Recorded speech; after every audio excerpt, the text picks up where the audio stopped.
एक बहुत बड़ी कमजोरी है, मुझे गुस्सा नहीं आता, क्योंकि मैंने 40 साल तक वकालत की है। वकील को गुस्सा करने का राइट है ही नहीं। फीस कम मिलती है तब गुस्सा आता। बोलिए तो सर अब हंसते हुए अच्छे लगते हैं। सर आप भी बहुत अच्छे लगते हैं, ये सब कुर्सी पर होते मैं हैं। जरा हंसता ही नहीं, जरा बड़ा सीरियस आदमी हूँ। बोलिए बोलिए। ठीक है सर, मेरा एक ही विनती है आपसे, आपको कुछ कहना, आपका बात नहीं सुनना, ये हमारी मंशा नहीं। सरकार जो अड़ी रही है किस बात पे, हम सिर्फ ये चाहते हैं कि बॉर्डर पे जो घटनाएं चली है उसकी चर्चा चाहते हैं। और दूसरा इश्यू है जो बिहार का अपमान हुआ उसके बारे में जो लीडर ने कहा उसके बारे में हम चाहते हैं। और तीसरी चीज कि सदन में जब चर्चा के लिए हम पूछ रहे हैं बार बार, और आप बार बार हमको रूल बता रहे हैं। ठीक है साहब, रूल तो है। मेरे को एक चीज बताइए, एक सेकंड खड़गे जी, एक सेकंड। हाँ, मैं एक सेकंड, मैं यदि अगर आपको रूल नहीं बताऊंगा तो किनको बताऊंगा? हाँ, और नहीं सर, आपको नहीं कहूंगा कि आप रूल की अवहेलना कर रहे हो, रूल की पालना नहीं कर रहे हो, मेरे बार बार अनुरोध करने के बाद नहीं कर रहे हो। रोज वही बातें कमी आ रही हैं जिनके बारे में मैं रोज संकेत देता हूं। रूल 267 जो कहता है उसका कुछ भी मानेंगे नहीं, और मेरे हाथ बांधते हो आप तो नहीं सर। वो देखिए, आप हमेशा जो हमको कहे हैं वो तो सभी मेंबर सुने हैं और रोज सुन रहे हैं। लेकिन सर, हाउस में ऐसा होता है, एक तरफ रूल्स रहते हैं, दूसरे तरफ प्रैक्टिसेस, यूसेजेस, कस्टम्स, प्रेसिडेंट्स, और पीछे ऐसी घटनाएं जब होती है तो किस ढंग से हाउस चलाया जाता है वो भी सदन का ये काम है, आपका काम है। सिर्फ रूल बुक ही नहीं है, चंद प्रेसिडेंट्स लिखे नहीं जाते, तो आप कन्वेंशन आर देयर, तो वो कन्वेंशन के तहत हम उठा रहे हैं। लेकिन आपको गुस्सा आ रहा है साहब, गुस्सा तो हमारा उनके ऊपर है, आपके ऊपर नहीं है। नहीं खड़गे जी, खड़गे जी, मुझे गुस्सा नहीं आता है। आपको एक बात बता दूं, मुझे बिल्कुल गुस्सा नहीं आता है। मैं थोड़ा हताश हूं, मैं थोड़ा परेशान हूं, थोड़ी मेरे में सुनिए एक सेकंड। मैं परेशान हूं, हताश हूं, हैरान हूं। देश भर से लोग मेरे को कहते हैं कि आपने 267 की व्याख्या की, कभी कोई नोटिस 267 के अनुरूप आएगा, आप मानकर चलिए उस पर पूरा ध्यान केंद्रित होगा। Please conclude. देश के रक्षा के लिए जब हम चर्चा चाहते हैं तो इससे बड़ा कोई और रूल नहीं होता। सभी रूल आप निकाल दे सकते हैं, और इसीलिए हम बार बार आपको दिक्कत हो रही होंगी। हम हरासमेंट तो नहीं कहेंगे, लेकिन बार बार अपनी बात रखने से आप जरा परेशान हो रहे हैं। परेशान हो रहा हूं, मैं हैरान हो रहा हूं। नहीं, हैरान हो रहा हूं। तो आपने हमको कहा कि मुझे और लीडर ऑफ द हाउस को अंदर बुलाएंगे, बात करेंगे।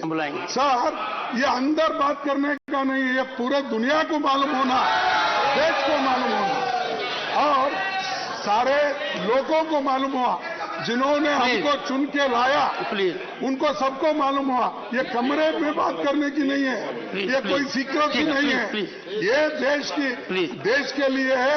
चर्चा जरूरी है, चर्चा करना चाहिए, उसी के लिए हम ठहरे हैं, और देश में एकता के लिए हम लड़ेंगे, देश के हिफाजत के लिए लड़ेंगे। हम नौजवानों के साथ, हमारे जवानों के साथ है, हमारे मिलिट्री के साथ है, भारत के लोगों के साथ है। आप हमको अलग मत कीजिए, वो पैट्रियट समझ के उनके तरफ मत देखिए, उससे भी ज्यादा पैट्रियट इधर। धन्यवाद। माननीय अध्यक्ष महोदय, माननीय नेता प्रतिपक्ष बार बार जो विषय उठा रहे हैं, इसके बारे में पहले भी उपसभापति ने काफी विस्तार से बताया कि कई सारे ऐसे इंस्टेंसेस हुए जब वो सरकार में थे, जब ऐसे गंभीर विषयों के ऊपर चर्चा भी नहीं हुई है और क्लैरिफिकेशन भी नहीं किया गया। ऐसे 4 इंस्टेंसेस माननीय उपसभापति ने पटल पर भी रखे हैं। साथ ही साथ माननीय खड़गे जी बार बार उस विषय के बारे में उजागर कर रहे हैं। हमारे विदेश मंत्री ने एक बड़े विस्तार से इन विषयों के बारे में स्टेटमेंट दिया है। हमारे रक्षा मंत्री ने बड़े विस्तार से इस विषय के बारे में स्टेटमेंट दिया है। हमने सरकार की तरफ से पूरी चीजें, पूरी जानकारी हाउस में रखी है। विदेश मंत्री ने तो जो सवाल प्रमोद तिवारी जी ने उठाए थे उसका भी जवाब दिया था। मैं समझता हूं कि कुछ विषय ऐसे होते हैं जो जितना ज्यादा यहां उजागर होंगे तो फिर याद आएगा कि 1962 में एक उन्हीं की पार्टी के प्रधानमंत्री ने इसी सदन में कहा था कि ये क्या, उसमें क्या दिक्कत है अगर जम्मू कश्मीर का एक बड़ा इलाका हमारे देश से अलग हो गया, वहां तो एक पीस ऑफ घास भी नहीं उगती है।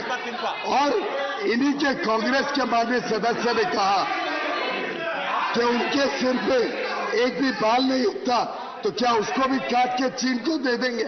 ये उन्हीं के समय उन्हीं के प्रधानमंत्री के कहे हुए वक्तव्य का उनके मेंबर में 4 किलोमीटर भारत की भूमि 38,000 किलोमीटर